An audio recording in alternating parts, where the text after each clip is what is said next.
Well, we took a look at the painting, stepped back and looked at it and assessed how did it look compared to what we were trying to paint, and we see a couple things. As always, you'll find some things that aren't quite to your liking and some things that you really like. So that's what you should do. Now also realize, you know, I told you I paint outside all the time. I'm always, any big paintings that I can't do outside, I have to do them from a reference like this. So just remember that the reference is just that. You're not trying to duplicate that painting. Every single painting is its own little creation, and you're using the inspiration from this one. But if you get wrapped around the axle about trying to make this painting exactly like this one, you're going to set yourself up for failure, and you're going to get performance anxiety, shall we say. So you don't want to do that. So just try to remember that I want to take certain parts of this and use it in here. There's certain things I like so far that I'm doing and certain things I don't. Now when I step back and look at it, I really didn't like the sky. The sky just is not light enough to me. And I know I spent so much time talking about how to do it perfectly, you know, don't stroke over it, but I'm going to have to get rid of it.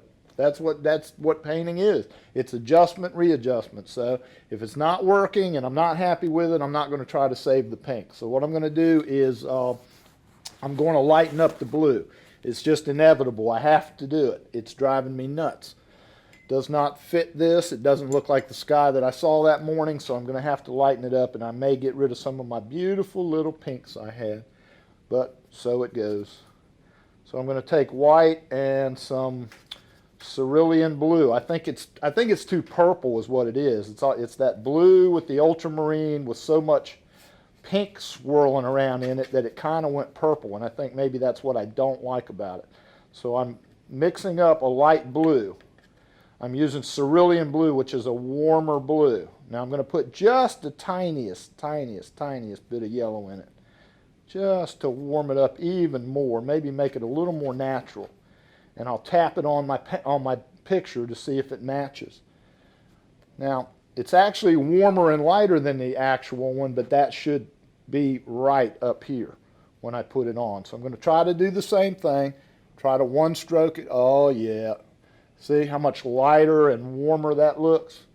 So I'm really happy with that. So I'm going to do the same thing. I try never to hit the same stroke twice anyway, even if I'm trying to save the pink or not. I always try not to hit the same stroke twice, and you get a nice fresh look. I teach that in my workshops a lot. People like that. It's called a limited stroke exercise. I try to get them to paint a shape in as few strokes as they can possibly do it. So as you can see, I can cover over that pink very nicely, not get rid of all of it. There's still little bits of it swirling around in there, just not as much as was at first. Now there's a shadow up under here. Let's just make sure that that's okay. Yeah. Let's go ahead and paint this while we got it up, eh?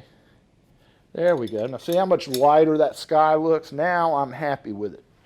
Don't ever get too good for yourself. Don't ever put something down and say, well, I put it down, it must be right. I'm going to leave it, because it never is.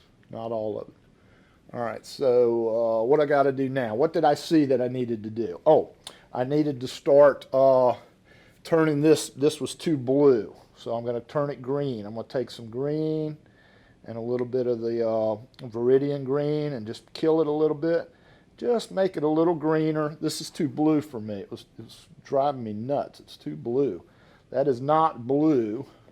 It's supposed to be green. And I don't think I ever tweaked that. That's probably why it still looked blue. I never did hit it with the green. And this one too. That one has to look green. So you just swirl a little green around in it. Just turn it from blue to green. I didn't like these look clumpy and kind of childish, I should say, as my wife would say when she sees some of my paintings. Oh, it's so childish. No, she's my worst critic, my best critic.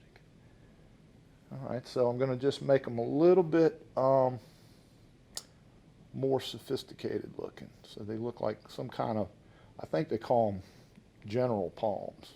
All right, so what I'm doing now is just I'm trying to make this less blue. I'm going to put green into it. So I'm just taking a few different greens And see how I turn it from purple to green just with the introduction of a few greens?